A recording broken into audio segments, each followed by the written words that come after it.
is cold. You know, I'm from the U.S. and we live in Arizona, where typically right now it's probably 40. And so my hands are going numb, my fingers are white. I'm not shaking because I'm nervous, I'm shaking because I'm freezing.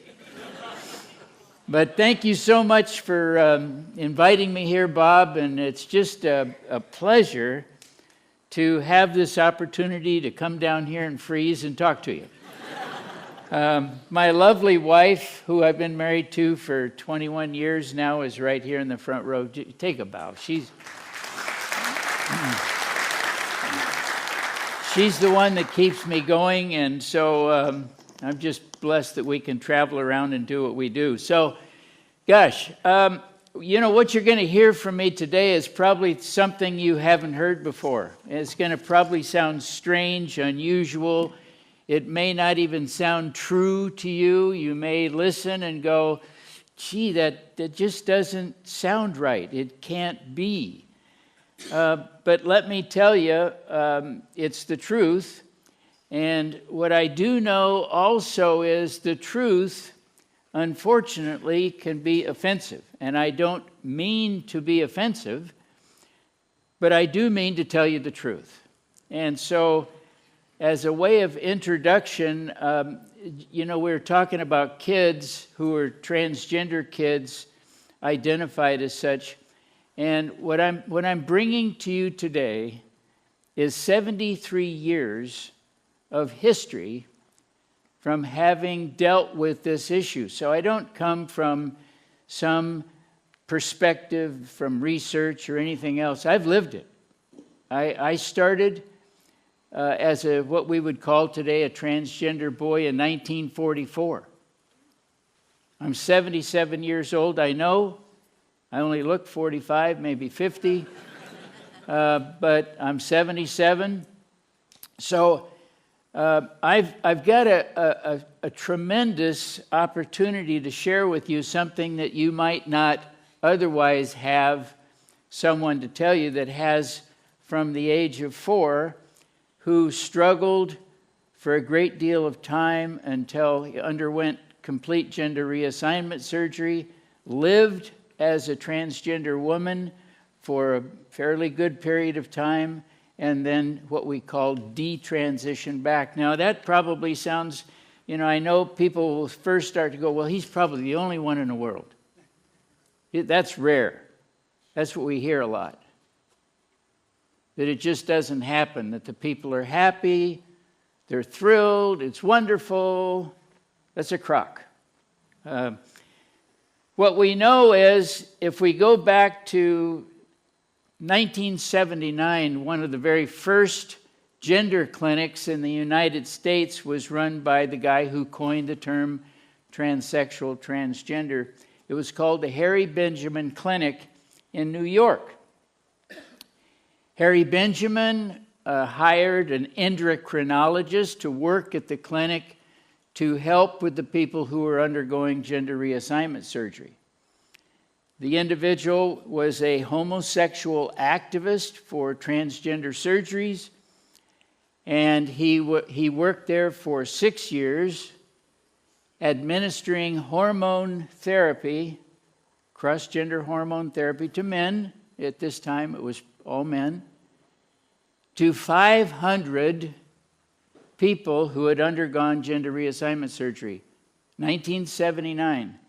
At the end of his 6-year term in working with these 500 people who changed genders, he was speaking to a group of clinicians very much like we are this morning in 1979. He was standing in front of the audience,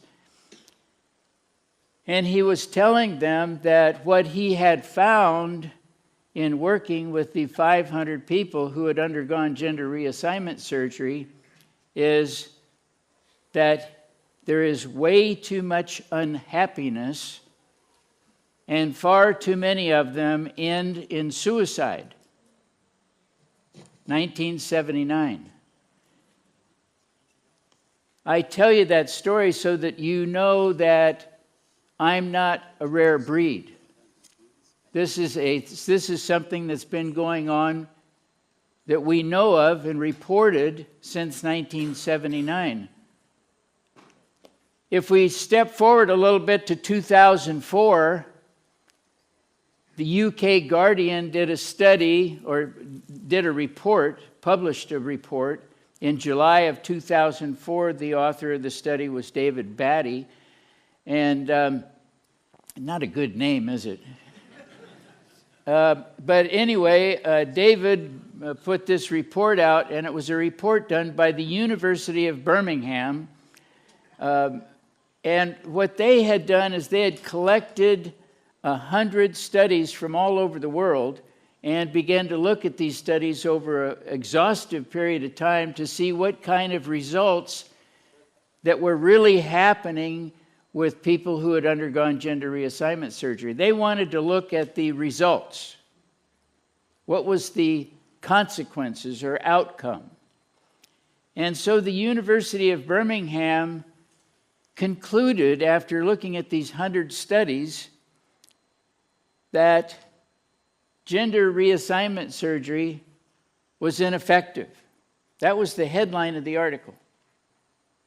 Research shows gender reassignment surgery is ineffective. In the third or fourth paragraph in David's article of 2004, July, it says, the people are traumatized to the point of suicide after undergoing reassignment surgery. So I wanted to bring those things to you so that you know that there's reports not only from New York and the UK about regret and suicide and unhappiness, so you have a context in which to listen to my story. 1944. I'm a little boy, holes in the jeans, cowboy boots. I was scruffy. Mom and Dad liked to go fishing and camping. They didn't like to go with the boys. I had a brother. Not too much fun to go fishing and camping with two scruffy little kids, I guess. So Dad would drop me off at Grandma's house. And Grandma was a seamstress. That's what she did. It's 1944. She lived with my grandpa, who only had one leg, in a shack. I mean, this place looked scary. It looked like it would be in a horror movie. It was, their yard was dirt, and the house was really bad. It was behind a junkyard. And my grandma actually, she always went around with an apron on and a big cigarette sticking out of here that's half burned. And in the apron, in the little pocket, was always a half pint of whiskey. She loved taking a nip, you know. And the nip was actually, I think she emptied the bottle once or twice a day. So she was probably not sober much. And she was a seamstress, and when I was there was really nothing for me to do. You know, was I going to go sweep the dirt? There were no kids to play with. There was a junkyard. So I sat kind of on her sewing machine watching her work. And the ladies would come in, and she would measure them and get the cloth out and make the ladies dresses or whatever they wanted in those days. And I became very curious about her making dresses. And I made some comments about it. And she became interested in the fact that I had shown an interest in what she was doing. So Grandma decided she was going to make me a purple chiffon evening dress. 4 years old. So what had happened and what transpired, and I think this is instructive for us today, because nothing's really changed, is that Grandma made me a purple chiffon dress, and when she saw me in the dress,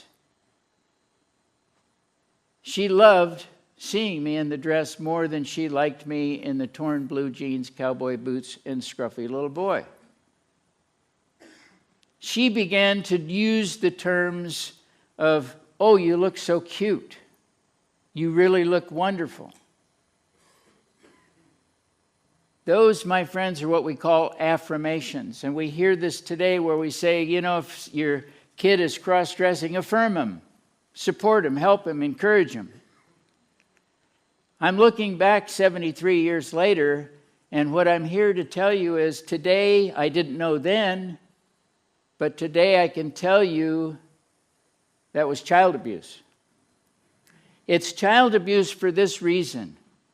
Because when Grandma was doing that to me that day, and for those 2.5 years that she was allowed to do this freely, is she was also saying at the very same time that there was something wrong with the boy.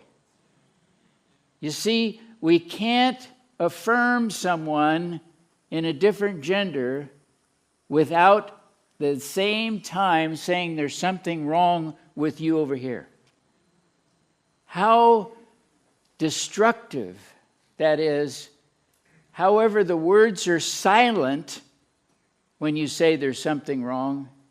The unspoken word is spoken. My wife knows sometimes, even today, 73 years later, I will start to weep at what happened. Should we be doing this to our children today? Because there's going to be more. We already know that regret, they reported in 79, 2004, and I'm telling you today. That affirmation is the planting of the seed of the word gender dysphoria. In 1944, there were no terms. Transgender word wasn't invented yet. Gender dysphoria was unknown. I was just a kid being cross-dressed by Grandma. Full-length purple chiffon evening dress. Powerful. Images are powerful. Young kids' brains are ready like sponges to take in everything that comes their way. And what child doesn't want to be affirmed? What child has the ability to come against Grandma? I mean, what powerful force is a grandma? Grandma also said, this is our little secret. Now, most of us understand if we have a secret, there's something bad wrong. A 4-year-old, 5-year-old, 6-year-old kid doesn't know yet the consequences or how bad the outcome can be from having a secret. But I can tell you today, it's not good. And we all know when we're holding secrets, it's because we're ashamed of it.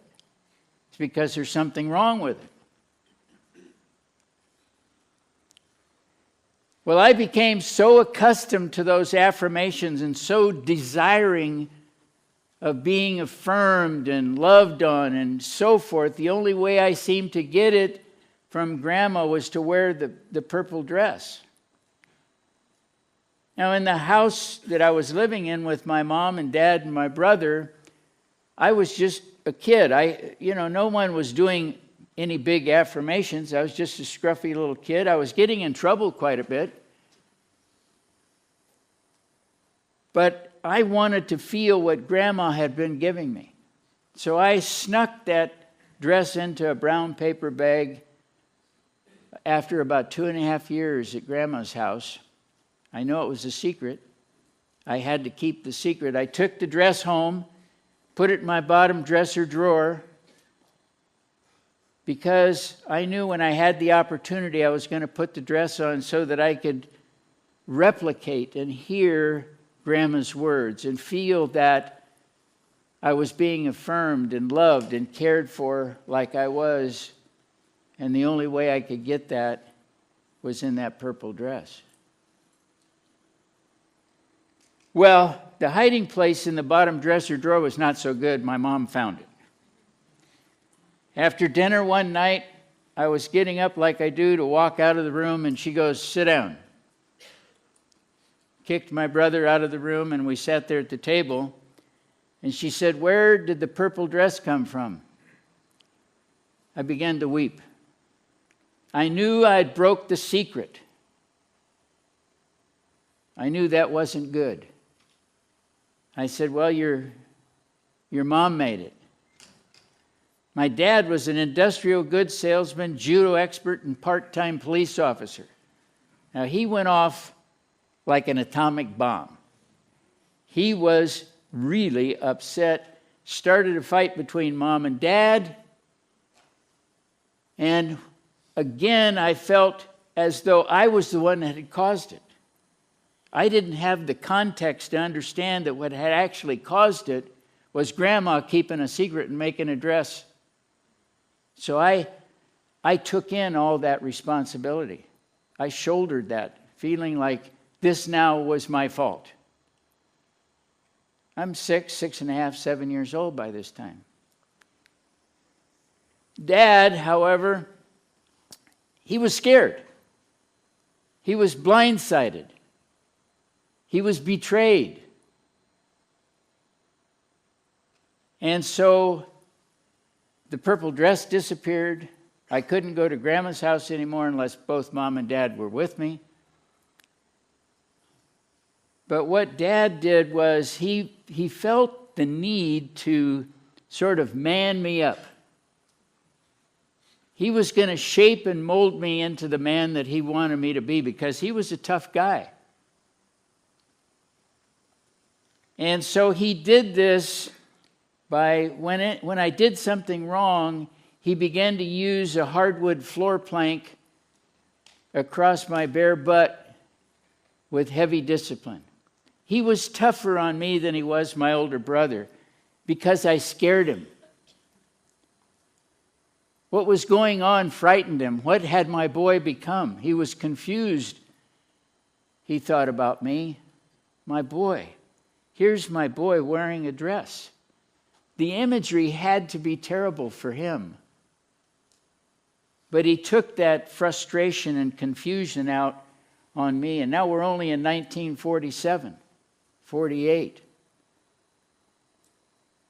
He had an adopted brother who was a very troubled individual. My dad's grandfather, my grandfather was a pastor and adopted this troubled child. And Fred, who at 16 decided that he would begin to, because I was wearing that purple dress, he thought I was fair game to molest. So he began molesting me, teasing me, taunting me.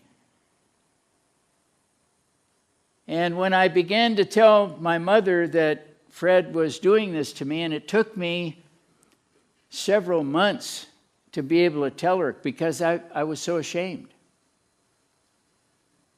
I was so ashamed of being the one that was being touched inappropriately.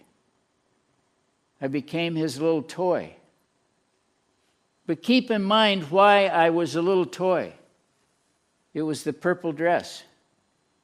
Had it not been for the purple dress, I would not have been hit with a hardwood floor plank. I would not have been sexually abused. You see, I want us to understand today the importance of understanding the consequences that go along with cross-dressing young boys. It is not benign. It's destructive. And it's why I call it child abuse. When I told my mother what Fred was doing, she said, "Oh, you're a liar. Fred would never do that."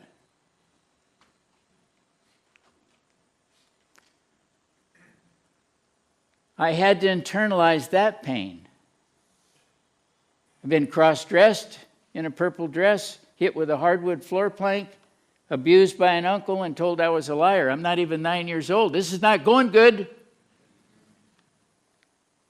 There's no internet, no psychologist, nobody with the right words to help me understand it. I had to do this on my own.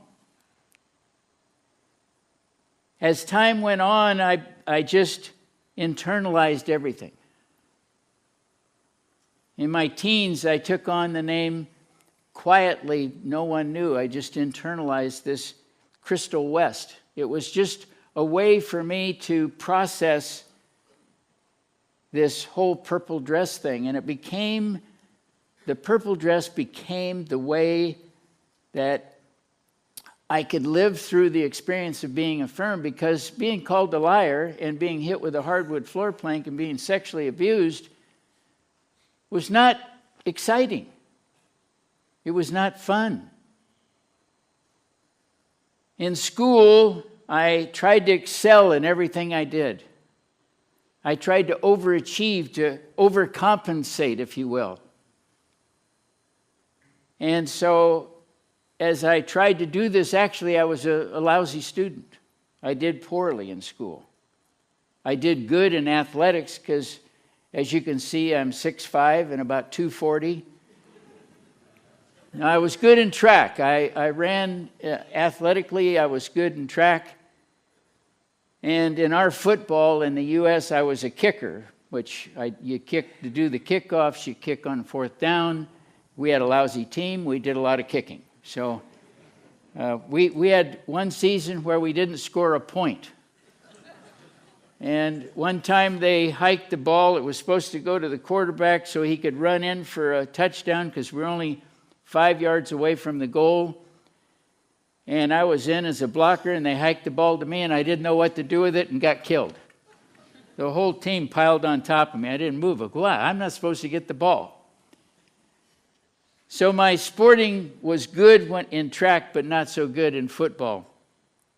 But as I went through school, I got a girlfriend named Lola Joy Phipps. Now here's an important thing for us today, because I think many people think people who have this idea that they're transgender, that they're homosexual. In our website, sexchangeregret.com, we've worked with literally hundreds of transgender people who identify as a transgender person. And 95 to 98% of the population that we work with are not homosexual. They're people who were abused like I was. They're people who had a problem early in life. They were broken.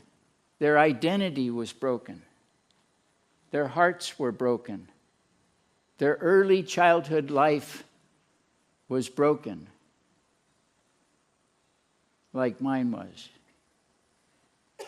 We have found in all of the people that we have worked with, 100% of the time, when I work with the individuals, they can identify the exact episode, event, situation, and hurt that caused them to not want to be who they were and wanted to become someone who they can never become. The idea of identifying as a transgender person comes out of grief, pain, hurt, sorrow, loss, psychological disorders, depression, and helping people affirm them in a gender that they can never achieve because it's categorically, scientifically, medically impossible to become a different gender. We are causing this population to attempt suicide at a rate of 40% for adults from 25 and above, at a rate of 40%. Young children from the age of 12 to 24 at a rate of 50%, they attempt suicide. In the study that I told you about that The Guardian did, they said that 20% of the people that they found in the 100 studies they did had regret about doing the surgery. They regretted it. 1 in 5. We have the people who are attempting suicide at a rate of around 40%, and 20% of them are regretful. That doesn't leave a big number of happiness, does it? We need to understand that from what we have found in our 10 years of working with this population, and it's been reported that somewhere between 5 and 15 years, people end up having regret. Many of the people who contact us want to detransition, but struggle to do so because they've got a job, a career as a school teacher, or in one case, a pharmacist, another case, an airline pilot, and believe it or not, in another case, a doctor, a physician. They spent so much energy in changing their gender and adopting this gender into their career that now the truth is this is the first time they are really stuck in a gender that's not who they are, and they want out, but they can't. Born in the wrong body, see, they're actually manufactured into the wrong identity, and now they want out. I eventually got married. In my early 20s, I was fortunate to go to school and study engineering and become what we call a draftsman. Now it's all done electronically. I worked for North American Aviation, and I was an associate design engineer on the Apollo space missions, working on cryogenic connectors, and had a very successful career in doing so. From there, I moved on into the automobile business and worked for American Honda Motor Company, where I quickly excelled and became the national operations manager for all the ports of entry and was negotiating some $28 to $30 million worth of contracts every year. But the purple dress was still here. I had been so affected by being cross-dressed as a young child, being hit with a hardwood floor plank and sexually abused, I still was broken. Successful. I had 2 parking places. I had an unlimited expense account. I looked good on the outside, but no one there to help what was inside here and here. I went to a gender specialist. Those people today who, they say that they're the people who help transgenders. If you run into one, run the other way. To me, they're the scariest people on earth because they will affirm you all the way down the road to regret and suicide, because that's what they're there for. They don't look at what we know to be true today, what we call comorbid disorders. You see, what's happened is that after I met with him, and he, in the second session, handed me a paper that said, "You've been approved for gender reassignment surgery." 2 sessions. Here's your letter. You can go see Dr. Biber and have the surgery. I thought, well, that's kind of peculiar. And he says, no, you're a perfect candidate. I waited the appropriate 2 years, went through the hormone therapy that was prescribed. I did all of the right things. In April of 1983, I underwent gender reassignment surgery and became Laura Jensen. I was still working at American Honda Motor Company, and I, because of Grandma, knew how to keep secrets. That was not particularly a good one to keep from Honda, however. They were not thrilled when I came back and told them that I was Laura. And they had a unique way of handling that. They got a little brown box about this big, put all the stuff in my desk in it, and marched me to the gate and said goodbye. October 25th, my birthday, I was dismissed. I struggled with what had happened. I went into a state of alcoholism, drug addiction, cocaine addiction. I became homeless after being very successful on many levels in my life. I was divorced, broken, a total mess. I was living in a park in Long Beach, California, living actually on the ground in my own vomit. You see, that's what the purple dress did. That's what the hardwood floor plank did. That's what the sexual abuse did. Had none of that happened, I wouldn't be standing here.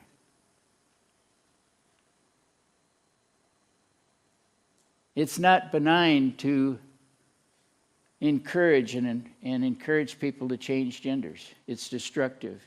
The problem is it doesn't show up for years. It doesn't happen instantaneously. We're all geared to everything happening now because it looks so good. They look so happy. 50% of them attempt suicide.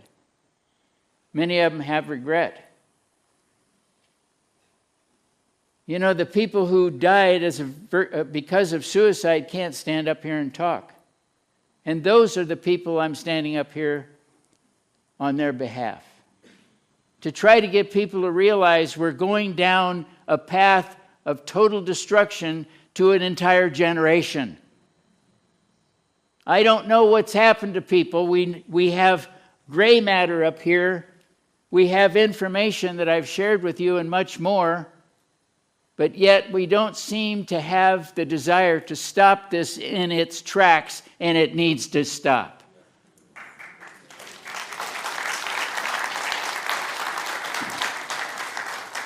And we have the power to do it, but who will stand up besides me? I stand above so many people. I've got a video out there that came out just a week ago. I looked at it this morning. It has 7.1 million views. You don't think people are interested? You don't get 7.1 million views unless there's something wrong. We have the power to do something. I encourage you, I implore you to get out there and say no. Stop the madness. These are our children.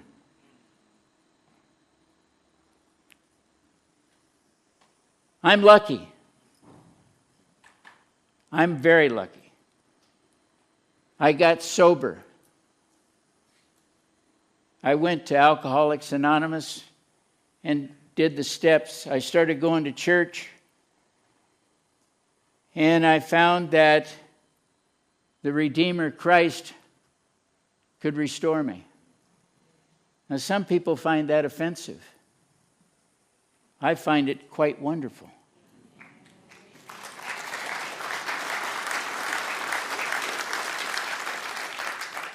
I was a broken pile of humanity. I told a friend of mine, I am on the scrap heap of life and I can never be redeemed or restored. That was what I believed. The Lord Jesus Christ believed something else. In my program of recovery, anybody who knows it, there's a fourth step. It requires you to write down all of your hurts and pains, and you go to somebody and you sit down with them and you go through this and kind of regurgitate all this horrible stuff that's happened to you. And you do it with another person, and I did with a psychologist, a Christian psychologist. In 2.5 hours, we went through these things, and he carefully and lovingly went through them and helped me to understand these things that I had gone through in my life. Like, what was the purpose of all of this? I'm broke. I have no career. My daughter had not spoken to me for 8 years. My son was terribly disappointed in me, and I was even more disappointed in myself. So what was the purpose of the purple dress, the hardwood floor plank, and being sexually abused? After we spoke that day and I did the fourth step with him and had all these things written down on a piece of paper, we walked outside his office and he took a match in the parking lot at his place and he put a match to the corner of that yellow paper and let it burn. It went up in flames. Those ashes turned black. The wind came and blew them away.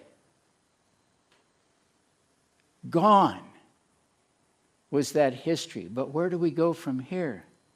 And David, the psychologist, put his arm on my shoulder and he says, I think now we need to pray. Well, Dave, I knew, was the kind of guy that he prayed for a long time, and I thought, I don't really want to go in there and pray for 2 hours with this guy, but because I'm good for about 5 minutes, 30 seconds maybe. And so I relented and said, okay, Dave, we'll go in and we'll pray. And I figured I might doze off at some of his long prayer. But we got in there and I started praying with him and listening to him pray.